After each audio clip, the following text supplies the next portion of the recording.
Bridget perfect fish and chips. Jack challenges Julia to a tasting of hamburger buns. And Christy makes Julia the ultimate shrimp burgers. That's all right here on Cook's Country. That shrimp burger does look good. A chippy is a fish and chip shop, and the first one dates back to 1860s in England. But it wasn't until after World War II that fish and chips caught on here in the States. While the meal was sold in clam shacks and fish markets, it took an English actor to make it a national hit. In 1969, Arthur Treacher, whom you might remember as Constable Jones in the movie Mary Poppins, opened his first namesake fish and chip restaurant in Columbus, Ohio. Treacher ran cheeky ads in local papers with funny headlines like, Arthur Treacher brings all-American dish back to its birthplace. And it was always followed by the name of each local town. By the late 1970s, there were about 800 Arthur Treachers, which inspired restaurants across the country to add fish and chips to their menus. Well, today we're going into the kitchen with Ashley, who's got a foolproof, streamlined version of fish and chips that you can make at home.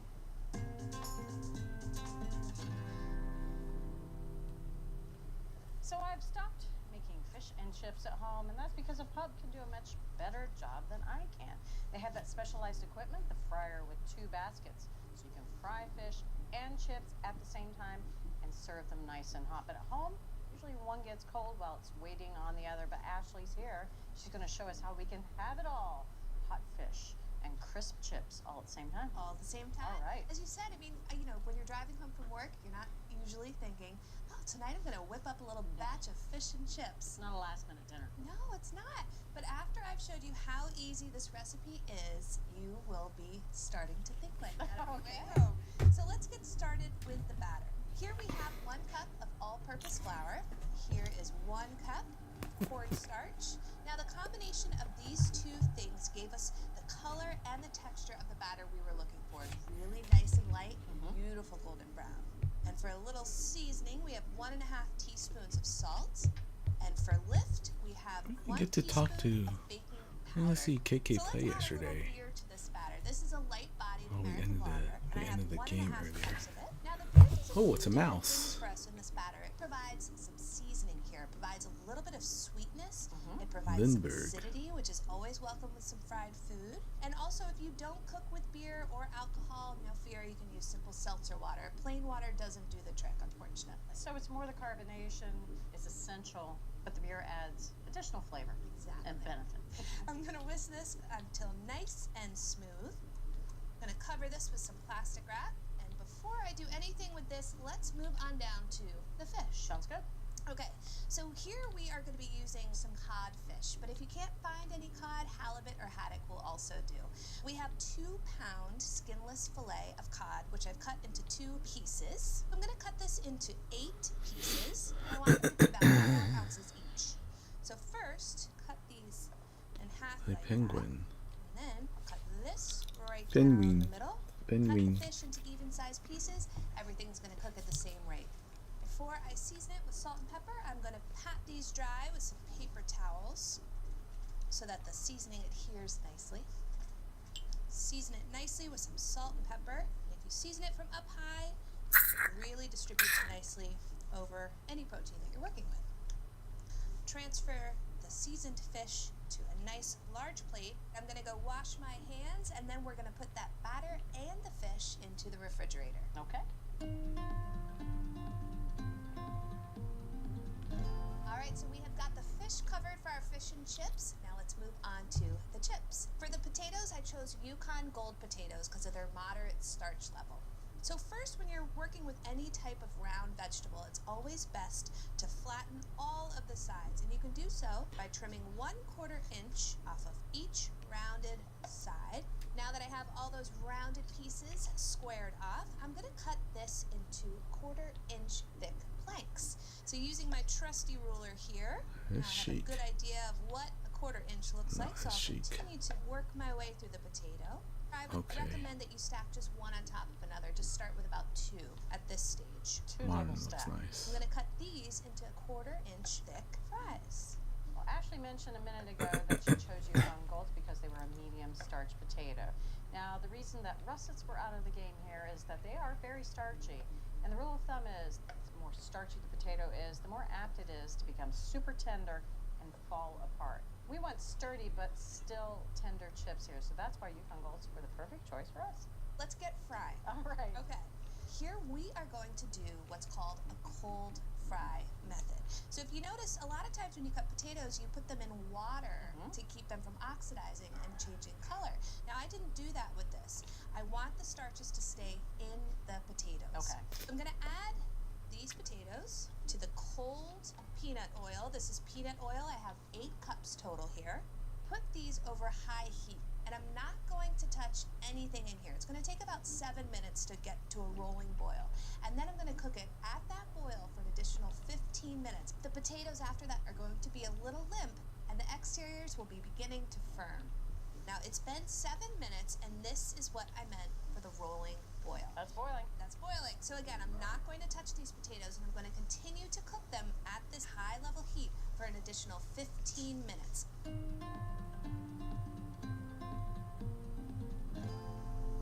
Okay, 22 minutes total has passed. Now I'm going to go in using these tongs and just give a gentle stir just to prevent any of these from sticking together, especially the bottom of the pot, because some do tend to stick there. I'm going to continue to boil these for 4 minutes until they are just golden brown. All right. Those chips look right nice. They sure do. Okay, so I'm going to use this spider here, but a slotted spoon also does the trick. Oh, those are beautiful. Now, normally when French fries or any other kind of fried type of food comes out of something like the oil, my first instinct is to season it with salt. But these are not completely done at this point. Just get any large pieces that were a little stubborn and wanted to stay behind out of there. Now, that looks great. I'm going to set this aside. Let's batter the fish. Now, I'm going to add all of it together.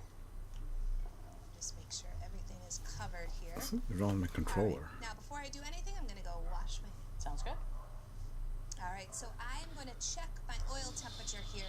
Now, I need it to come back to 375 degrees before I add the fish.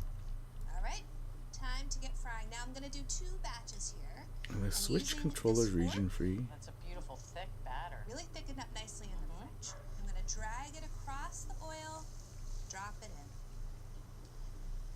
Drag it across the oil, and what that does is it really seals the batter in nicely, so you're not going to have a lot of raggedy edges. Now, it was important for Ashley to bring that oil temperature back up to 375. If she cooked the fish at a lower temperature, the outside, well, it would have been nice and darkly colored, but the inside of the fish would still be underdone. So 375 is key? That's key. So I'm going to monitor the temperature of the oil, and I want to make sure that they're between 350 and 375 degrees. And I'm going to cook this for 4 minutes on each side, 8 minutes total. All right, the second batch is ready to come out of that oil. Oh, yeah. Super, super crispy. Beautiful. You know, I love really good pub fish and chips. I have yet to see fish and chips as good as these. Ooh. All right, I'm going to hit this fish with a little bit of salt. Season it now. Season it now. I'm going to bring the oil temperature back up to 375 degrees, and we are almost done. All we need to do is just simply reheat those French fries. Usually, I would tell you to reuse the cooking oil after you're done with our fish and chips recipe. But in this case, no, you do want to get rid of it. Once you cook fish in oil, it really gives off its flavor. So if you go to make donuts in there, well, you're going to get fish-flavored donuts. Fish donuts. Well, that didn't take long at all for the oil to come back up to temp. Not at all. All right. All right, give this a little stir. And 1 minute. See you guys soon. Okay, that was a long minute. Wow. That was a literal minute, I have to say. These look beautiful. Yeah. Let me check on that fish. How's it doing? Still hot. Ooh, good. That's great. I'm going to season them with a little bit of salt. May I? Please do. Okay. I'm so excited for this. My mouth is watering. Me too. Here we have some homemade tartar sauce. And you can get our recipe for our tartar sauce on our website, cookscountry.com. I love a little lemon. It's super crispy.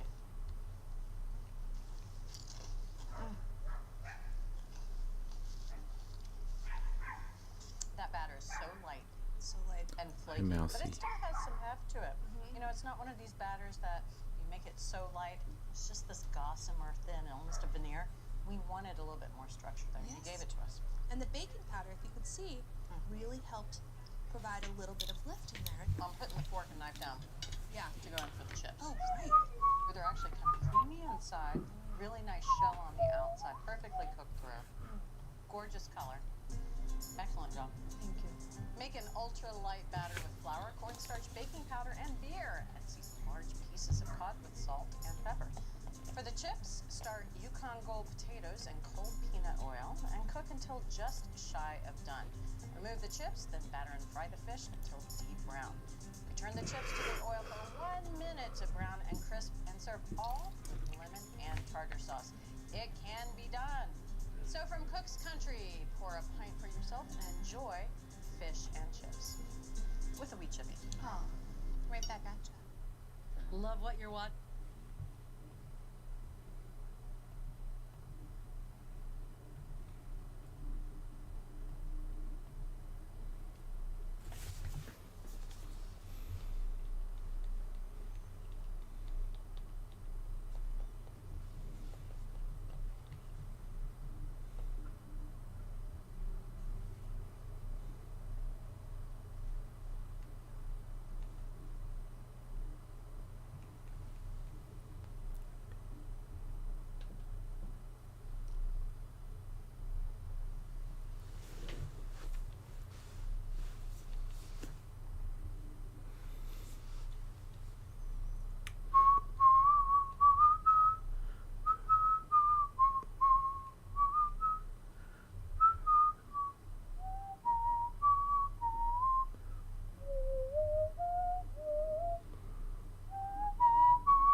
Spaghetti carbonara.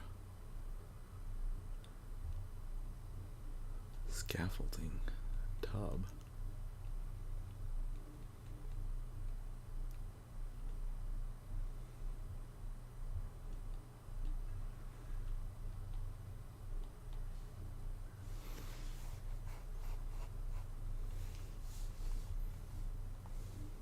Oh no.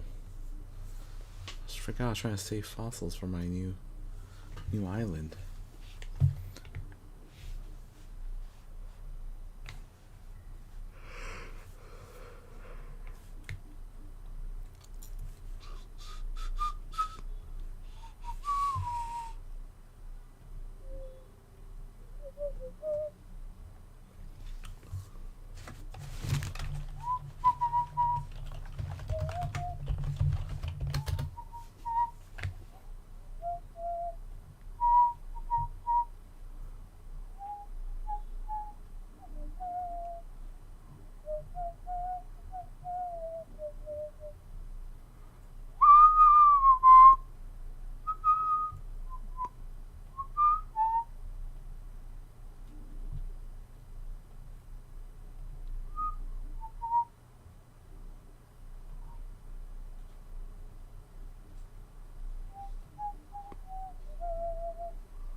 Shrimp burgers. Maine owns the lobster roll, and Maryland is the land of crab cakes. But down in South Carolina, well, that's the home of the shrimp burger. Now, we went down there and tasted burgers up and down the coast, and they were all pretty good. But we fell in love with the one from the Shrimp Shack out in Beaufort. So we used that as a model for our own recipe. That's right. These are major shrimp burgers. They are full of It's shrimp, cold. Oh, shrimp, God. and more shrimp. You don't taste for any fillers. They don't even add a lot of spices to them. No Old Bay, just shrimp. Shrimp at its finest. Of course, at the Shrimp Shack, they've got deep fryers going all the time, so they get a nice crisp crust. But these are so easy, and they're so good, that we wanted to make them easier to make, Right. without such a mess, without such a fuss, and in the skillet. Right, not have to deal with all that leftover fry oil. Right. We started thinking about breadcrumbs. How could we get that same crisp crust without frying? Panko are our favorite because they're so light and crispy.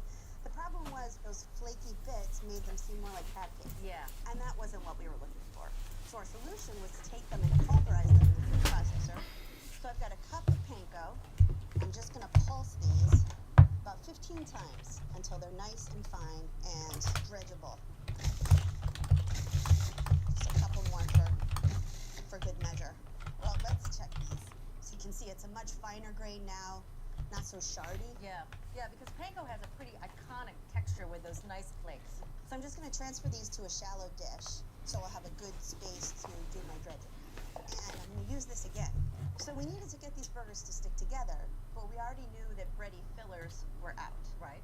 So we found that the more we processed the shrimp, the stickier it got. Mm-hmm. And so ultimately we really didn't need to add much more than a little bit of mayo to help them stick together. Nice. So I'm going to take about a cup of my shrimp. I have 1 1/4 pounds altogether. These are 2630 shrimp, so they're large. They're peeled and deveined, and we took the tails off. And my mayonnaise. That's not a lot of mayonnaise. It's only 2 tablespoons. Wow. This little bit of mayonnaise adds some extra flavor. It adds a little richness because these are pretty lean. Mm-hmm. I also have a 1/4 teaspoon of pepper, an 1/8 teaspoon of salt, and an 1/8 teaspoon of cayenne. Oh. Now, this is to give it a little boost, a little something, something, but it's not going to make them spicy. Now I'm going to pulse these about 8 times. I want to get it pretty finely ground so that we'll get that sticking power. So you can see it's pretty finely ground. Yeah. I'm just going to take my spatula and Good. wipe down the bowl a little bit. It's pretty pasty, Mm-hmm. but we don't want the shrimp burgers to be shrimp paste burgers. We like the combination of bigger chunks and the finer ground bits. And we'll pulse this, but not quite as many times. So some smaller pieces and some bigger pieces gives you the sticking power and the texture. Just about 4 times. I just want to make sure that any big pieces are broken up. But you still want to be able to get a nice clean bite. Mm-hmm. You want to know what you're eating in a shrimp burger. You want to see the shrimp. Well, that looks perfect. Yep. No big pieces of shrimp that'll stick out, but they're still recognizable. I'm going to transfer this to a bowl for the last step. Gotta get any little bits of salt or cayenne or anything, all the nooks and crannies. That's great. So the last ingredient that we're adding is a little bit of scallion. Oh, okay. So 3 scallions, I chop these fine. Now the reason that we don't add it in the food processor is it just really Retro pulverizes room. the scallions. And we wanted to have a little texture. We wanted them to still have a fresh taste, and we didn't want green shrimp burgers. Speckles of green are nice, but Incredible Hulk burgers are less fun. So I want to make 4 burgers here. Mhm. I have a 1/2 cup measure, so I'll transfer them to that just to make sure they're pretty even. Now I'm just going to shape these into patties. So they should each be about 3.5 inches in diameter, but the really important thing is the thickness, because we want to make sure that the shrimp's cooked all the way through. Mhm. We're looking for 3/4 of an inch. The really nice thing about these is that you don't have to refrigerate them. You don't Wow. have to chill them. They're so sticky that they're really ready to go as soon as you have them shaped and dredged. That's pretty unusual for a patty or a burger like this. Also makes them really easy for a Tuesday night. Or you can make them ahead, but you don't have to. How far ahead can you make them? I've made them about a day ahead. Oh. But it is time to dredge. So I have my panko all ready to go. We ground the panko so fine that we're really able to get a nice, even distribution. So we have a real thin layer. Again, we don't want bready, we want crispy. So I'm just going to keep dredging my shrimp burgers, wash my hands, and then we'll come back and make some tartar sauce. Sounds good. So the burgers are all ready to go. Just going to heat up my oil. Now that's not a lot of oil considering that at the Shrimp Shack, they deep fry them. That's right, it's only 3 tablespoons of oil. Ooh, I like that. But we're using a nonstick pan, and that's why we were able to use so little oil. We want it nice and crisp, but not greasy. I have it over medium heat. We want to let the oil come to a shimmer. Let's work on the tartar sauce. Love a good tartar sauce. Well, we needed something to dress up the bun. So I have 3/4 of a cup of mayonnaise. I'm also going to add 3 tablespoons of dill pickle that I've chopped fine, plus a teaspoon of the brine. A small shallot that I've minced. Give us a little bit of Wiggle. I keep wiggling. I I'm like so it. excited. I like it. I also have a tablespoon of capers that I've rinsed really well and then chopped fine. The briny saltiness is really going to help make that sweetness in the shrimp pop. And a 1/4 teaspoon of pepper. We do not need to add any more salt. Right, thanks to the pickles. Right. We have plenty to go around. So we'll just mix this together. Pretty easy. That is easy. And it tastes so much better than anything you can find at the store. It's really nice and fresh tasting with a little bit of texture too. We'll just let this hang out a little bit while we cook the burgers. Okay. And it looks like we got a nice shimmer I going see on it. here. I'm gonna pop the burgers in. And I'm just gonna fry these until they're a nice golden brown. That's only gonna take about 3 to 5 minutes. Now, if you have 2 spatulas, use them. You want a flipper and a catcher. Not have them kind of land on their side. That's what we're looking for. Nice golden brown color. So we'll let these cook for another 3 to 5 minutes, and then we'll temp them to make sure they're done. It's been about 4 minutes. So I'm gonna temp these, but I wanna go in through the side to get a really accurate measurement. So I'm just gonna lift it up a little bit, and I'm looking for a temperature between 140 and 145. Just keep in mind, because we do have some big chunks of shrimp and smaller bits of shrimp, it's not a bad idea to check it in more than one place. So they're all done. Last thing to do is to just let them sit on some paper towels, just for a couple seconds. Just give these a quick flip. We're ready. All right. I'm hungry. All right, so just put a little tartar sauce on the bun, and we'll slide this shrimp burger on top, and a little extra sauce. We're not going to load these up with a lot of things. Nope. Just a little crisp bib lettuce. Little color, a little extra crisp crunch. Now that's a shrimp burger. That's good. They stay really juicy. Yeah, they're really juicy. And they taste like shrimp with just a few other flavors around the fringes, but it's really all about the shrimp. And the texture, I like getting some of those bigger pieces of shrimp. And a little bit of the scallion. Now I know why you do the shrimp burger wiggle. I don't wiggle for everything. To make your own Buford-style shrimp burger, start by pulverizing panko in the food processor. For the burger, process some of the shrimp finely to act as a binder, but chop the rest of the shrimp coarsely so that the burgers have some texture. After shaping, coating, and sautéing the burgers, serve them on a bun with homemade tartar sauce. So, from Cook's Country, South Carolina shrimp burgers. If you're ready to take your cooking to the next level, head over to americastestkitchen.com and get a free trial of our ATK Essential membership. While you're there, you can sign up for our free email newsletters and download our app. So, what are you waiting for?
think that does it for today.